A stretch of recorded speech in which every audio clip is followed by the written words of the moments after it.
मुरादाबाद के civil line स्थित Ambedkar park में आज भारतीय किसान यूनियन के नेतृत्व में संयुक्त किसान मोर्चा के सैकड़ों कार्यकर्ता और पदाधिकारी एकजुट हुए, जहां उन्होंने अपनी तमाम समस्याओं को लेकर एक सभा का आयोजन किया। जहां सुरक्षा की दृष्टि से सीओ सिविल लाइंस अर्पित कपूर के साथ कई थानों के एसएचओ भी मौजूद रहे। इसके बाद जुलूस की शक्ल में नारेबाजी करते हुए सभी किसान नेता और कार्यकर्ता अंबेडकर पार्क से कमिश्नरी के लिए रवाना हुए, जो रास्ते भर किसान यूनियन जिंदाबाद, अपनी जमीन हम नहीं देंगे की नारेबाजी करते रहे।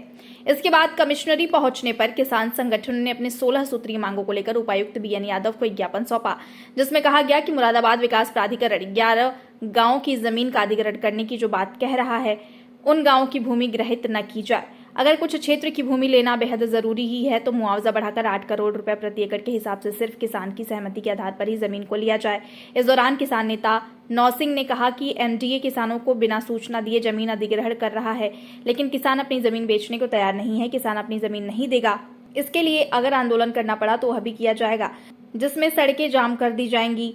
वहीं भाकियू के प्रदेश महासचिव डॉक्टर चरण सिंह ने कहा कि किसानों के पास गुजर बसर करने के लिए जमीन ही एक सहारा है। अगर प्राधिकरण उन किसानों की जमीन छीन लेगा तो किसान के पास गुजारा करने के लिए क्या बचेगा।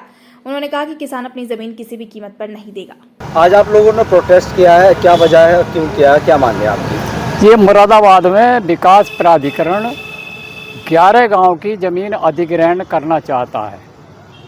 किसान इसका भारी विरोध कर रहे हैं। आज 11 गांव के किसान और हमारे भारतीय किसान यूनियन के काफ़ी लोग यहाँ आए थे, वो भी इससे प्रभावित हैं। और हम सीधे पहले भी जिलाधिकारी को, कमिश्नर को और वीसी एमडीए को ज्ञापन देकर ये कह चुके हैं कि किसानों की ज़मीन अधिग्रहण ना की जाए। और आज भी सबसे पहली मांग सभी किसानों की यही रही है कि किसानों के पास 2-2, 4-4 बीघे ज़मीन है, किसी के पास 10 बीघे ज़मीन है, यही गुजर बसर का साधन है। अगर ये ज़मीनें चली गई तो इनके पास गुजर के लिए कुछ नहीं बचेगा। सब भारी विरोध है और सब गुस्से में है, आक्रोश में है। इस बात को लेकर आज आए और कमिश्नर साहब को ज्ञापन देकर ये कहा कि 11 गांव की भूमि अधिग्रहण ना की जाए, इसे निरस्त किया जाए। क्या पुलिस से भी आपकी कोई नोक-झोंक हुई थी किसानों के मेमोरेंडम को लेकर?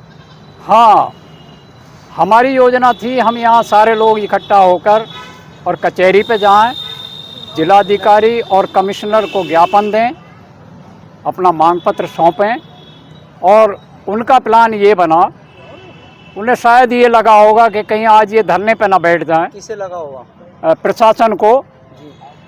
तो उन्हें ये बेचैनी हुई और उन्होंने कहा कि आप यहीं रहो, यहीं कोई अधिकारी आएंगे, ज्ञापन ले लेंगे।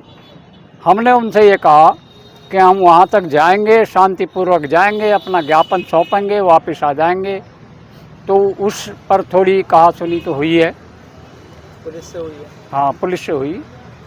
और फिर वो हमारे साथ गए हैं और ज्ञापन दिया है। उसके बाद जब वो समझ गए कोई दिक्कत नहीं रही। अगर आपकी ये मांगे नहीं मानी जाती है तो नेक्स्ट स्टेप आपका क्या रहेगा, क्या करेंगे आप लोग? अगर नहीं मानी जाती तो जब हम भारतीय किसान यूनियन के लोग और सारे किसान एकजुट हैं तो ये मान लें कि हमारा कुनबा छोटा तो है नहीं। 13 महीने दिल्ली में प्रदर्शन चला, जब केंद्र सरकार को भी झुकना पड़ा, तो यहाँ एमडीए तो कोई बड़ी चीज़ किसानों के सामने है नहीं। किसान कभी नहीं चाहेंगे हम अपनी ज़मीन इन्हें सौंपकर सस्ते में ये ले लें और महंगे भाव में बेचें और किसानों के बच्चे दर दर धक्के खाते फिरें। ये चीज़ बर्दाश्त नहीं होगी।